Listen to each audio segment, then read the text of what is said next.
गाने की जो फील है which is almost during 80s 75-85 के बीच वाला जो होता है ना, नया नया प्यार but the culture people and all, ये वाली जिंदगी जब से मैं जी रही हूँ, then I am able to live, I am able to connect, I am able to connect with my own self, what I like.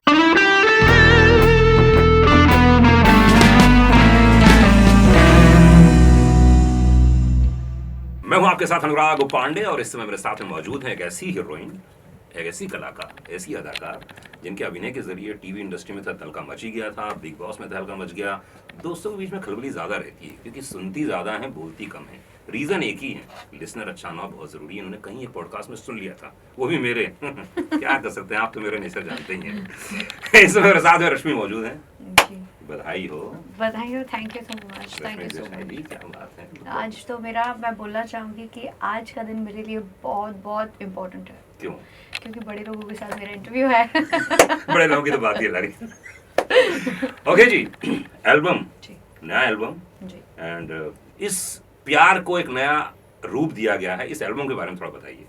गाने की जो फील है which is almost during 80s 75-85 के बीच वाला जो होता है ना, नया नया प्यार but the culture people and all, तो इसमें scene, it's a scene song, तो कहानी है इसकी. और कहते हैं पुराने ज़माने में प्यार खुलेआम भी नहीं कर सकते थे, लेकिन जब छुप छुप के करते थे तो उसकी भी बहुत सारी सीमाएं होती थी. तो वही दिखाया. और प्लस एक डॉन, क्योंकि ये लड़की थोड़ी दबंग थी, तो इसने अपने आप के लिए एक स्टैंड लिया कि कोई छेड़ कर रहा था, like body to she give टमच.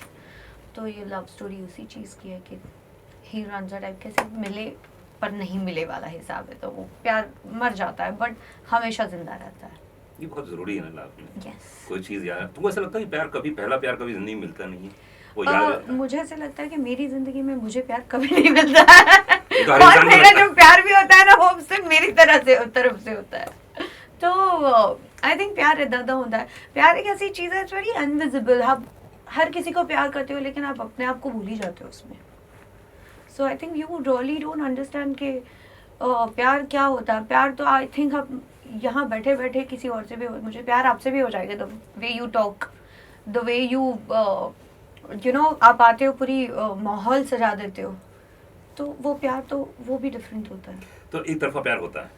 या और एक फिल्म के जरिए कहा गया है कि एक तरफा प्यार की ताकत ही कुछ और होती है. यस. तो ऐसा होता है. यस. तुमने फील किया? डेफिनेटली. ऑलवेज. तुम्हारी जिंदगी में मैंने देखा इतनी उथल पुथल हुई है, इतनी सारी जिंदगी अरे में. बहुत. मैं कभी ट्रैकिंग पे गई थी शिमला में. छोटा सा था, मैं थक गई थी और मैं बैठी, मैंने बोला यार 33 साल तक तो मैं सिर्फ स्ट्रगल ही कर रही थी. लोग अपने किस्से बनाते ना, अरे यार मैंने ये किया, अरे यार मैंने बोला साला मेरे पास तो दुख के अलावा कुछ है ही नहीं.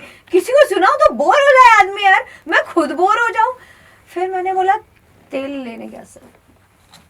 Then I started my first trip and then second trip and then third trip. फिर मुझे समझ में आया 6 महीने काम करो, 6 महीने आराम करो. ये वाली जिंदगी जब से मैं जी रही हूँ, then I am able to live, I am able to connect, I am able to connect with my own self, what I like and what I want to explore, what I want to do. जैसे ये चाहिए, अरे चाहिए तो सब भाई.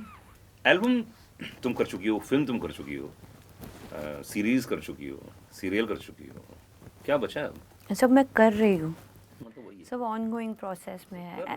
हो ही नहीं, जाएगा. कर चुकी हूँ अलग है और कर रही हूँ अलग है. वो तुमने पहला इसलिए शॉट ना, दिया ना, बस खत्म बात. मेरे लिए इम्पोर्टेंट है. वो मेरे लिए, इसलिए मैं बार बार आपको बोल रही हूँ क्योंकि वो बहुत इम्पोर्टेंट है. वो जैसे आपकी जिज्ञासा आपके लिए इम्पोर्टेंट है, मेरे लॉ ऑफ लिए भी. अट्रैक्शन है, बोलती यस, रहो. Law of attraction, right. हाँ, इसके लिए तो बोलती रहो. तो इट्स मोर. मैं एल्बम ज़्यादा नहीं करती हूँ. मैं बहुत कुछ बीच में किए थे. मुझे गानों का ज़्यादा, मुझे ऐसा लगता था okay, any kind of music which I like, I love it. मैंने गाना सुना, मुझे एक्चुअली बहुत अच्छा लगा. प्यार है दादा होता है और ज्योति नूरन ने गाया है, तो मैंने बोला वाओ, सिंगर भी बड़ा है.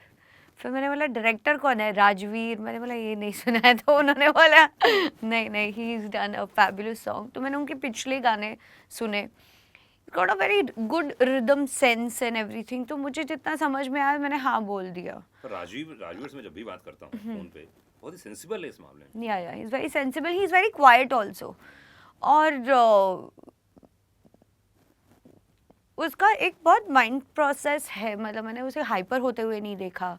मैंने उसको बोला कि अच्छा स्टोरी क्या है, वो मुझे आए, उन्होंने मुझे सिंपल सी ब्रीफ दी और उन्होंने, उनका पहला शब्द ही था बहुत सिंपल सा है, लड़की हमारी एकदम घरेलू है, सलवार सूट जो उन्होंने दिया हुआ है एकदम गांव की लड़की दिखाया है, बैकग्राउंड भी गांव का दिखाया है और फील भी उन्होंने पुराने ज़माने का ही दिखाया है, जैसे कि सोनम कपूर और उनका ये भाग मिल्खा भाग, उन्होंने बोला हमको यही चाहिए, हमको कुछ एक्स्ट्रा नहीं चाहिए।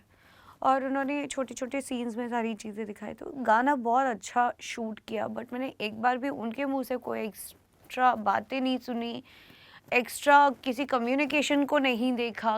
Very much focus on the work, और शूट भी हमारा बहुत स्मूथली हुआ।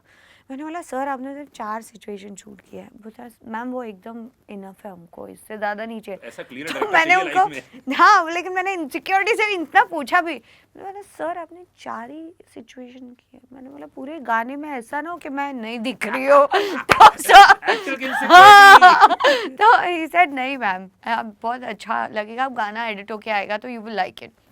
जब आया उन्होंने शायरी जो बाद में लास्ट में ऐड की, जो आप मुझे बोलेंगे कि आप बोलो, तो मुझे याद नहीं यार, बी वेरी ऑनेस्ट, क्योंकि मैंने आई थिंक वो गाने के अंदर नहीं था, वो उन्होंने बाद में ऐड किया है। तो वो मुझे बहुत अच्छा लगा सुनने के बाद, मुझे ऐसे लगा, मैंने बोला पूरे गाने के फील के साथ ये जो शायरी है ना वो और चुभती है। तो अगर वन लाइनर सुनाया जाए तो इस एल्बम का वन लाइनर जैसे यूट्यूब में देख रहे हैं लोग, है ना, तो आप बताओ वन लाइनर क्या है इस पूरे, और वाकई उस प्यार को आप मानते हो? प्यार हाँ मैं बहुत मानती हूँ। इसकी वन लाइनर क्या है इस पूरे इस गाने की? पूरे वन लाइनर आपने बहुत डिफिकल्ट क्वेश्चन कर लिया। मैं बहुत एक्चुअली मैं ये सारी बातें नहीं सोचती हूँ। आपके साथ इंटरव्यू करने के बाद बहुत सारी चीज़ें हैं जिसके बारे में मैं एक्चुअली सोचूंगी। I will not give a thought that कि अच्छा ये ऐसा कहा या ऐसा कहा, मैंने एक्चुअली नहीं सोचा। पूरे गाने को प्यार अदा ना होता है को अगर वन लाइन में मुझे डिस्क्राइब करना पड़े तो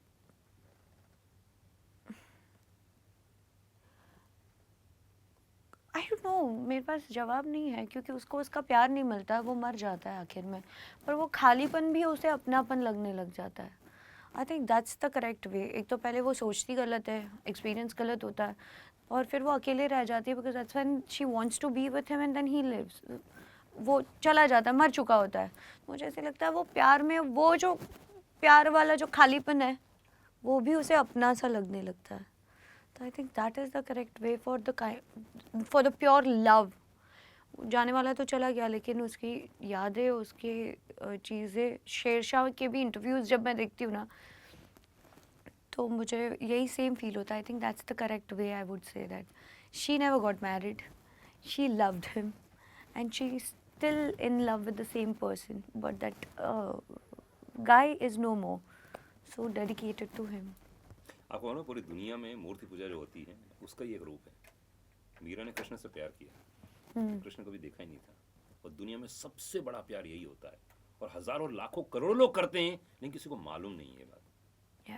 तुम जब भगवान की पूजा करती हो, गणपति लेके आती हो, दुर्गा की पूजा करती हो, क्या है ये है सिर्फ प्यार, और वो भी एक तरफा प्यार।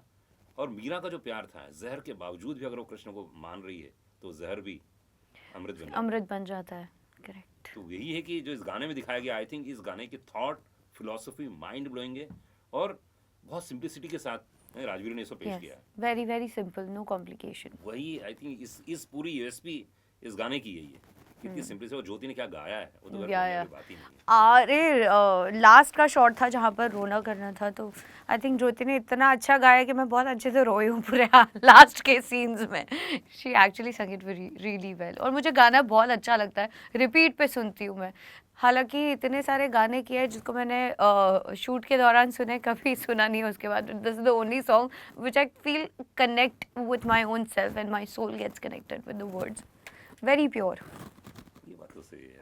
और खास तौर से तुम्हारा हीरो बड़ा छाया हुआ है आजकल तो।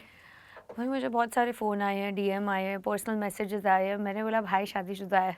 बोलते हैं एक काम कर, ये बोलना बंद कर दे, बस उसकी बाकी डिटेल बता। मैंने बोला भाई मैंने पहली बार शूट किया है, उसकी बीवी मेरी अच्छी दोस्त है, उसके साथ भी मैंने कभी कभी शूट किया नाउ। तो बोलते हैं यार लेकिन बहुत अच्छा हैंडसम है। मैंने बोला आई नो। तो शादीशुदा तो घर में है ना, बाहर नहीं है ना। हाँ, तो वही मेरे फ्रेंड्स ने मुझे बोला कि ये तुझे बोलने की ज़रूरत नहीं है, ये मत बताया कर। मैंने बोला अच्छा okay. But yes great response, he is a fabulous actor and set पे भी उसका इन्वॉल्वमेंट 1000% था, not just because it's album. Album में क्या होता है कि you have to show the entire, जैसे कि आप ऐड बनाते हैं 30 सेकेंड 45 सेकेंड का, आपको एक पूरी स्टोरी 45 सेकेंड में बना दी है. आपको एक पूरी फिल्म बनानी है एक गाने के अंदर, डिस्क्राइब करना है. एक ट्रेलर आपका बनता है जिसमें आपको पूरी फिल्म की कहानी बतानी है. उसी हिसाब से जब आई थिंक हम जब शूट कर रहे थे, his involvement with Rajeev was so good. मैं हर एक शॉट के बाद मैंने उसका कॉन्वर्सेशन विथ राजीव देखा है. वो बोल रहा था अच्छा ठीक है ना, he to comfort everybody on the set. और मैं पहली बार शूट कर रही थी एंड जब आप एक सी he comes from the old school, I come from the old school, और फिर हम आज पहली बार एक साथ काम कर रहे हैं तो एक हेजिटेशन होती थी, but he made it so comfortable. और एक तो आता भी एकदम पूरा अपना पूरा झामा लेके आता है ना, वो पूरी अलग टीम है ना, देखने में मज़ा आता है मुझको. वाह ये it's fun. He is very shy, कम बोलता है, focus on the work and it was amazing experience. मैंने इतनी बातें की है उसके, क्या, दो बातें बताओ क्या उसे छोड़ के मैंने सबके साथ बातें की है. अच्छा, हाँ जो मस्त उसकी थी. टीम है। या जस्ट अ फन. क्या बात है. तो ऐसे जो एल्बम आते हैं, देखो तुम्हारे दिल के करीब है ये, तुम्हारे फेवरेट दो गाने कौन से हैं एल्बम के, चाहे 80s का हो चाहे 90s के हों. ओह, एक आई थिंक अलीशा चिनॉय का था, दिल बोले बूम बूम बूम बूम. और एक ये आई नो इट्स फनी, मैंने पायल है छनकाई अब तो I still love that song. क्या बात है. हम लोग सुनते भी, और पुराने आई थिंक फिल्मों के गाने आज भी चलते हैं. मॉम हमारी सुन के एकदम फ्रेश हो जाती है, गाना गाती हो? एनर्जेटिक हो गाना जाती गाती हो? अच्छा, है. Only in front of my family, क्योंकि नॉर्मल मैं गाऊंगी तो आप मुझे बोलोगे दफा हो जाओ यहाँ चलो से. मैं तुम्हारा फैमिली मेंबर हूँ, अब गाओ ये. थोड़ा सा आप बनवाओ. जैसा कोई मेरी जिंदगी में आए तो बात बन जाए, हाँ बात बन जाए. फॉलोअर्स ड्रॉप हो जाएंगे आपके, क्या बात कर रहे हैं यार. बस इतना ठीक है. चलिए मेरी ओर से बहुत बहुत बधाइयाँ इस गाने के लिए. Thank you so much and sir. मैं चाहता हूँ कि ये गाना खूब चले, थैंक यू. और जिन लोगों ने अभी तक देखा नहीं है तो प्लीज जाके देखिए. माइंड ब्लोइंग गाना है, और क्या दिख रही है पहले सीन में रोती हुई अबला नारी, उसके बाद खूबसूरती. गाना देखो यार. या थैंक यू सर.